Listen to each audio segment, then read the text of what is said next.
दोस्तों सुप्रभात, नमस्कार, जय हिंद, वंदे मातरम। यह है आपका अपना प्रिय आरजे आदि कश्यप मुंबईचा माणूस और आपके लिए लेकर आया है आपका मनपसंद प्रोग्राम पॉजिटिव कर्मा।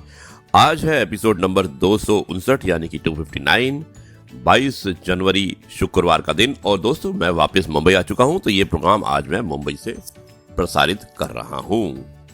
नशा दौलत का नहीं, कामयाबी का रखो, जिद मोहब्बत की नहीं, मंजिल की रखो। पूछा मैंने आईने से बता कैसी लगती हूँ। निहार कर कुछ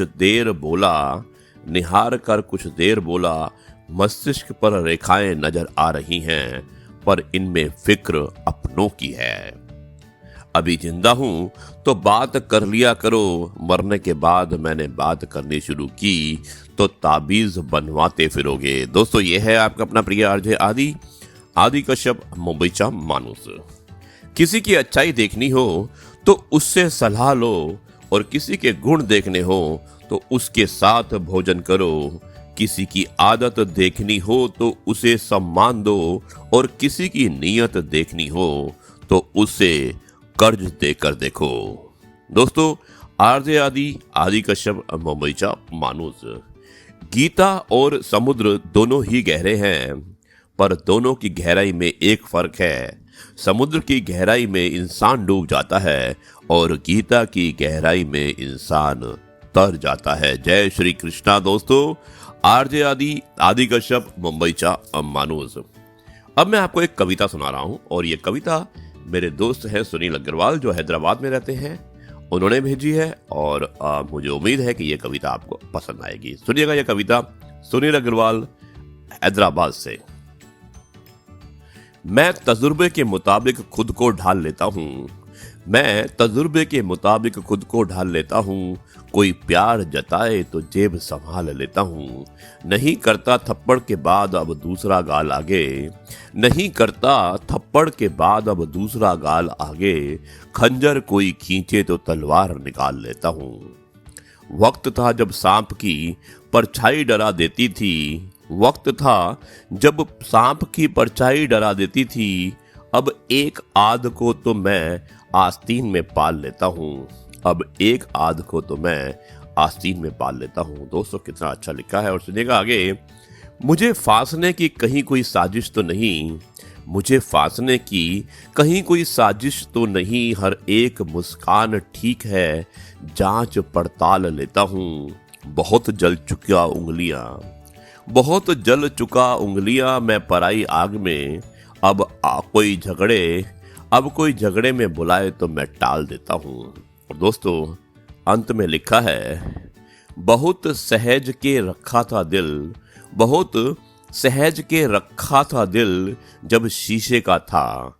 पत्थर का हो चुका है, अब मजे से उछाल लेता हूँ। दोस्तों कितना बढ़िया लिखा है, और जो भेजा है हमारे दोस्त अग्रवाल जी ने, मैं सुनील अग्रवाल जी को एक बार फिर से धन्यवाद देता हूं। और मुझे उम्मीद है कि ये कार्यक्रम आपको पसंद आ रहा होगा। ये मत पूछना कि जिंदगी खुशी कब देती है, क्योंकि शिकायतें तो उन्हें भी हैं जिन्हें जिंदगी सब कुछ देती है। आरजे आदि कश्यप मुंबईचा माणूस और आपके लिए लेकर आया है आपका मनपसंद प्रोग्राम पॉजिटिव कर्मा। दोस्तों मिलता हूं एक छोटे से ब्रेक के बाद में, जाइएगा मत। यह है आपका अपना प्रिय आरजे।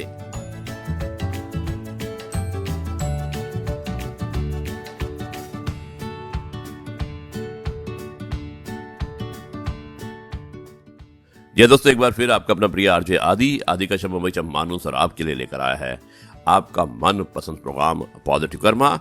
अब मैं सुना रहा हूं आपको एक कहानी, और कहानी जो वेताल 25 कहानी हमारा सीरीज चल रहा है, उसका 18वां एपिसोड है आरजे आदि विशेष कुछ अलग हो जाए के अंतर्गत।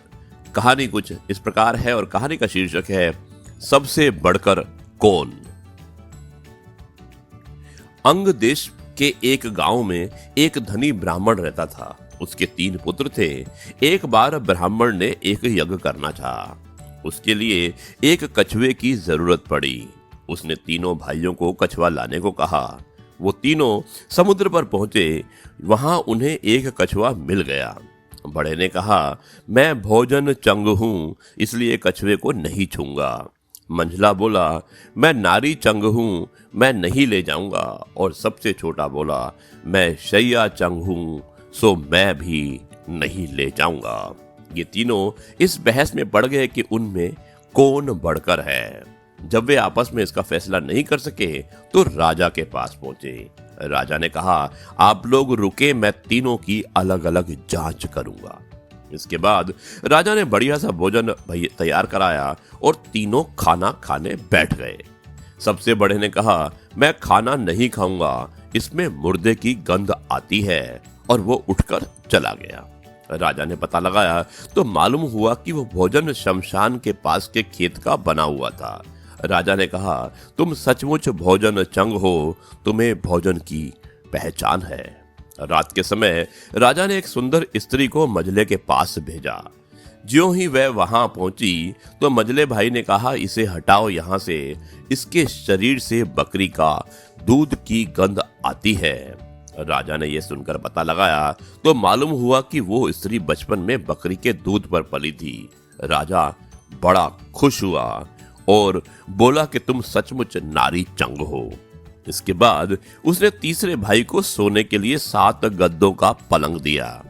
जैसे ही वो उस पर लेटा कि एकदम चीखकर उठ बैठा।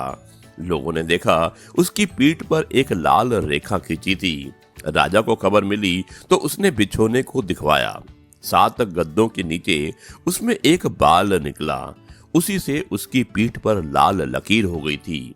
राजा को बड़ा अचरज हुआ। उसने तीनों को 1-1 लाख अशर्फियां देकर भेज दिया। अब वो तीनों कछुए को ले जाना भूल गए और वहीं आनंद से रहने लगे।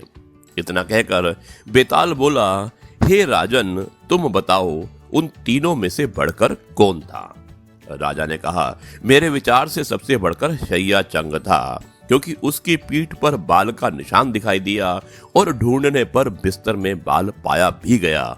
बाकी 2 के बारे में तो ये कहा जा सकता है कि उन्होंने किसी से पूछकर जान लिया होगा। इतना सुनते ही बेताल फिर पेड़ पर जा लटका।